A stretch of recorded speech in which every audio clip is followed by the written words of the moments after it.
আলহামদুলিল্লাহ, Hiroshima club এবং বন্ধু সংগঠন বেলুপাড়ার আয়োজনে আজকের এই প্রীতি ফুটবল ম্যাচ এখনই শুরু হবে। খেলাধুলাটা তো আমাদের অনেক কমেই গেছে। খেলাধুলা এখন চলে গেছে মোবাইলের মাঝে। আমরা মোবাইল দেখতে পছন্দ করি, খেলাধুলা করতে বেশি পছন্দ করি না, এইরকম অবস্থা হয়ে গেছে। তারপরেও যেসব ছেলেরা আজকের এই আয়োজন করছে তাদেরকে ধন্যবাদ জানাচ্ছি। আজকের এই মঞ্চে আমার সাথেই উপস্থিত আছে অনেক গুণীজন। আমাদের আবু সাইদ লিটন আছে, তারপরে এই স্কুলের আলহাজ হাই স্কুলের শিক্ষক, প্রধান শিক্ষক মাসুম আছে, এখানে শিমুল আছে, সবাই পরিচিত, একেবারেই আমরা বেলুপাড়ার মানুষ। এরপরে আমার বিশিষ্ট ব্যবসায়ী আমার ছেলে আতিক আছে, এরপরে মজ্জেম আমার আপনজন, আমার চাচা আর কি সেও আছে, আর দুলাল মন্ডল তো আমার কেউ হয় না।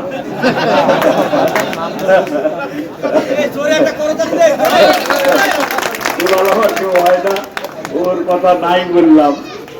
এরপরে স্বামী আমাদের কৃতি সন্তান ডাক্তার আরএমও ঈশ্বরদীপ, আর এই যে আইয়ুব আলী সাহেব তো কোরআন তেলাওয়াত দিয়ে শুরু করলেন। আমার মামাও আছে, সাজেদ মামা, এরপরে আমার হাফেজ নুরুল বাবাজিও আছে।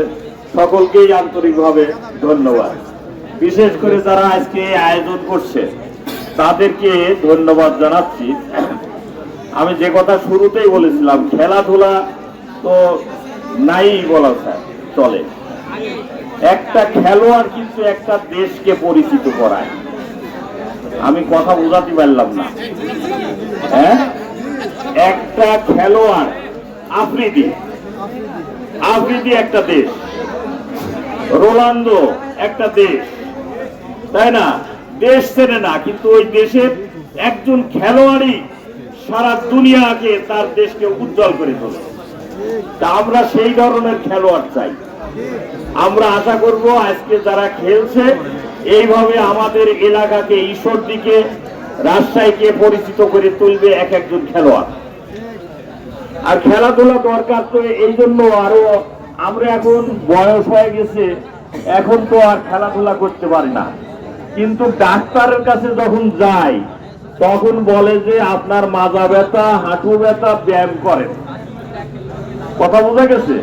মানে এটা শারীরিক কসরত যে প্রয়োজন এবং সুস্থতার প্রয়োজন, এই জন্য খেলাধুলার বিকল্প নাই। এই জন্য খেলাধুলা করতে হবে শরীর ঠিক রাখার জন্য, ভালোভাবে সুস্থতার সাথে বেঁচে থাকার জন্য খেলাধুলা খুবই প্রয়োজন। আমরা আশা করব আমাদের ছোট ছেলেরা, আমাদের সন্তানরা, আমাদের ছোট ভাইয়েরা এই ব্যাপারে বেশি মনোযোগী হবে এবং নিজের শরীরকে সুস্থ রাখার জন্য এই ব্যাপারে অধ্যবসায়ের মতো তারা খেলাধুলা করবে, এই আশাবাদ ব্যক্ত করছি। আর এই খেলা হচ্ছে প্রীতি ফুটবল। এখন প্রীতি কিন্তু অনেক সময় অপ্রীতি হয়ে যায়, খেলাধুলা করতে করতে একজনের সাথে আর একজনের ঠকপক লেগে যায়। এইটা যেন না হয়, এই জন্য আমার সোনামণি খেলোয়াড়দেরকে বিশেষভাবে অনুরোধ করছি, খেলার সময় তো একটু এদিক সেদিক হতেই পারে, কিন্তু ধৈর্যের সাথে সেটা নিজেকে নিয়ন্ত্রণ করা দরকার। অনিয়ন্ত্রিত হয়ে গেলে কিন্তু খেলার পরিবেশটা নষ্ট হয়ে যায়। এই ব্যাপারে তোমরা সকলে সজাগ আছো, সচেতন আছে, এটা আমি মনে করছি। এরপরে যারা আজকে খেলা দেখতে এসেছেন, যারা এইভাবে দর্শক হিসাবে এসেছেন, এই খেলোয়াড়দেরকে উৎসাহিত করছেন, আমি আন্তরিকভাবে সকলকে ধন্যবাদ জানাচ্ছি। আর যারা এই আয়োজন করছে তাদেরকে আবারও ধন্যবাদ জানাচ্ছি।